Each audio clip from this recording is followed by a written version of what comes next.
I'm hiding from the candidates. Too many candidates.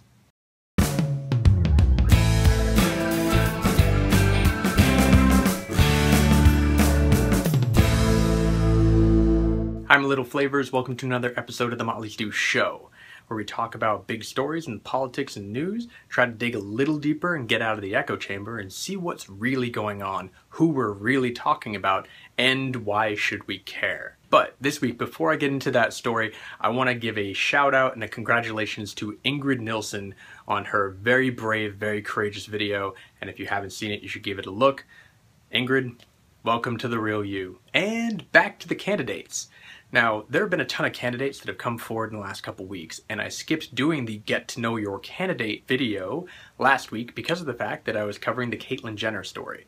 So this week we're going to get back to the candidates, but I realized that doing 2 or 3 or 4 of them, maybe even 6 of them in one video really doesn't give you enough information to get to know who these people really are, and maybe if you want to look into them more. So I'm going to cut that back to just doing one candidate per video. And this week, the lucky winner of that video is South Carolina Senator Lindsey Graham. Now, Lindsey represents kind of a weird middle road inside the GOP. He is definitely what you would call establishment, not really a Tea Party candidate, but he falls very heavily on the hawkish side of military conflicts while falling kind of very moderate on social issues. But before we get into too many of those actual stances, let's just look into what his background is. What is the story that he is going to be using as he goes on the trail to tell people, this is me, this is the person you're getting. So Lindsey Graham is the senior senator from South Carolina. He is 59 years old, he's a 3-term senator, and he's also the 9th person from the GOP to declare he was going to run for president in 2016. Now, unlike many of his co-candidates and a lot of people that are actually up at that level in the Senate and the Congress, he is one of those people that has the rough come up from your bootstraps story. He actually grew up in the back of a pool hall that his parents owned,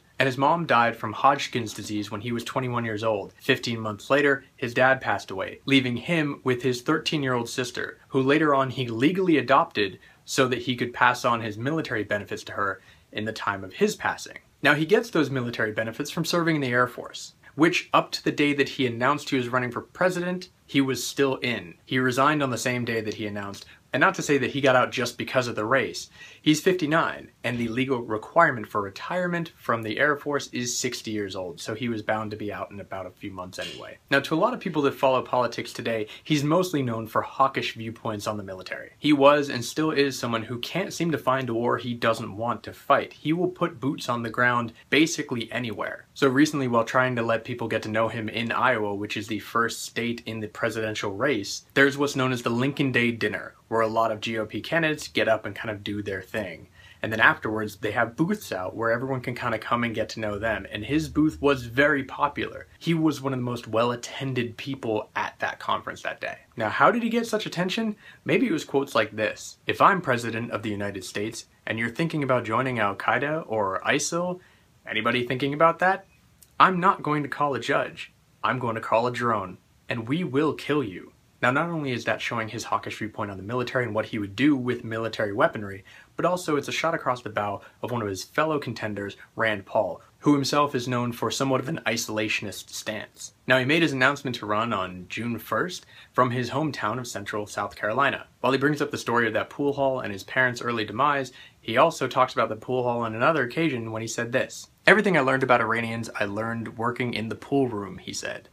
"I met a lot of liars, and I know the Iranians are lying." Now, this is of course referring to the Iranian nuclear program and the negotiations that have been going on between the US and 5 other countries and Iran to make sure that they don't get a fully capable nuclear bomb. According to Lindsey Graham, he can just tell they're lying. Now, those viewpoints is kind of what keeps him in the GOP, among other little things, but really when it comes to comparing him with other Republicans that are running, is that military viewpoint that kind of goes across the board, maybe except for Rand Paul. But as we start to look into other stances that he's taken, he really starts to divert himself from the pack, really going either more moderate, and some people might even say to the left. Now, many of the presidential candidates are being asked this question about whether or not they would have gone into Iraq if they had known that the weapons of mass destruction were not there and that the information was faulty. Now, most of them say, yes, we still would have gone in because we took out Saddam Hussein and that was a good thing, and we helped that country. But obviously, we didn't. Many people are pointing to the fact that we destabilized the country and helped cause ISIS. But Lindsey Graham steps a little bit away from the pack and says,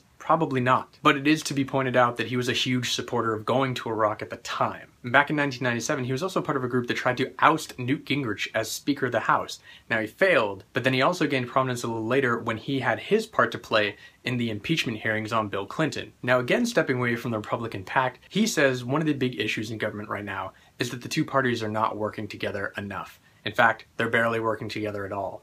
Now, most people on the Republican side have said that's because the Democrats won't agree to anything. But Graham issues a much more pragmatic approach, saying it's both sides need to learn to compromise. Now, he was one of the 8 senators on the Gang of 8 immigration bill, and he's been on record saying that if he was president, he would veto any immigration bill that did not include a pathway to citizenship, which almost everybody on the right definitely does not agree with. He also gave his support to the president at one point in his decision to shut down Guantanamo Bay, even though the effort failed. One more thing differing him from the pack, this is making him one of only 2 people currently running for president on the Republican side that believe that climate change is being driven by man. Not saying that it is all done by mankind, but that mankind and the change that we brought to it is the driving force, is why it's going so fast now. He's kind of wavered on that back and forth over the years, but now that he's on the stump going on the trail, he's definitely put his money behind it, saying climate change is a big issue, we have helped to cause it, and we can also fix the economy by combating it. Now, it's viewpoints like that are going to make it really hard for him to raise a ton of money,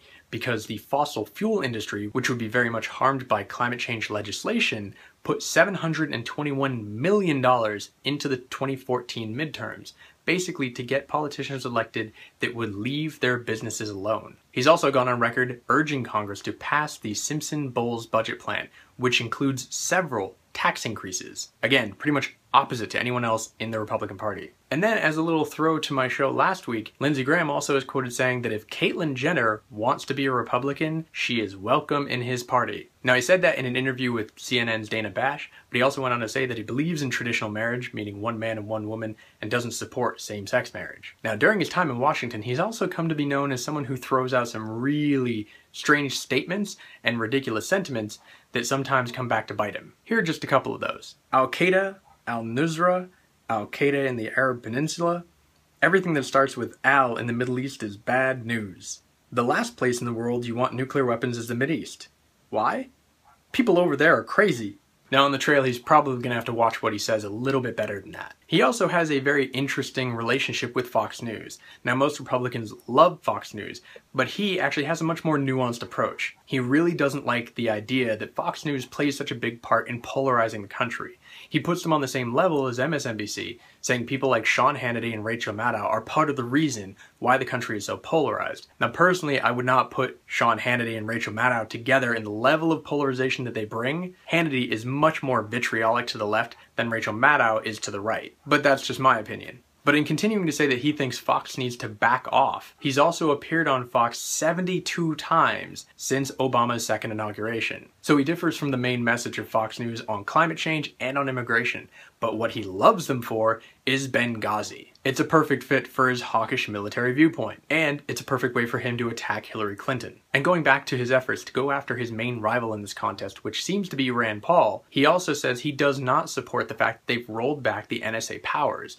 especially in the collection of metadata. He thinks that messing with that is actually just giving the terrorists an open door. But recently, Rand Paul did succeed in taking away that specific power, at least for the time being, chalking up a big major victory for Rand Paul on the trail. And lastly, there's one other thing that would make him unique as a president. He's unmarried. He would be the first unmarried president since Woodrow Wilson, who actually was married when he was elected, but his wife Ellen died in 1914, and he didn't remarry until 1915, while James Buchanan and Grover Cleveland were the only ones ever to be unmarried at all before they got into office. And Thomas Jefferson was a widow by the time he got into office, and he never remarried. Bringing that up in conversation, Lindsey Graham refers to his possible situation as having a rotating first lady, most likely his sister playing that part for quite a while, which again is not unusual for people in that circumstance. So there you have it, that's Lindsey Graham, a bit of a mixed message inside the Republican Party. He's not going to have a huge amount of support on either side, the establishment or the Tea Party, but I think he can get his message across in the same way that Bernie Sanders is trying to get his message on the table. Lindsey Graham enters the race and either looks for a way of getting himself nominated as some sort of cabinet member, maybe Secretary of Defense, or he just wants to get his viewpoints on the military on the table and force people to discuss them. Also, he's been known to say that he thinks that the GOP primary process is going to pull the entire party too far to the right, and he thinks he can come in and be a bit of an anchor to keep them somewhat central. So that brings me to the big question: what do you think about Lindsey Graham? Do you think he has any shot? Do you think he has any value add to the race? Let me know in the comments down below. So thanks for watching another episode of the Motley Stew Show. If you haven't yet, you can subscribe right here, or you can subscribe down there. Either way is fine, they both work. They help me out and they help the show out, which is both good things. You can also like, favorite, and share this video to anyone else who wants to join in the conversation and become one of the ingredients of the Motley Stew. Stay tuned for next week, and as always, here's a little bit of Logan.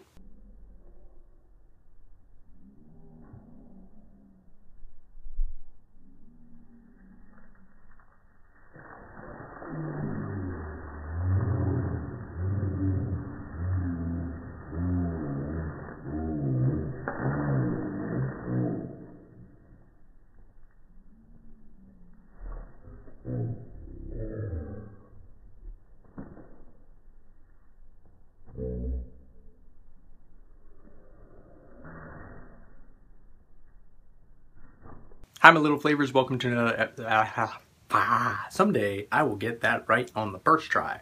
But he falls very heavily on the hawkish side of the military world, and I think I said destructions. Kind of, if you got plural weapons, you might have plural destructions. I guess that's true, but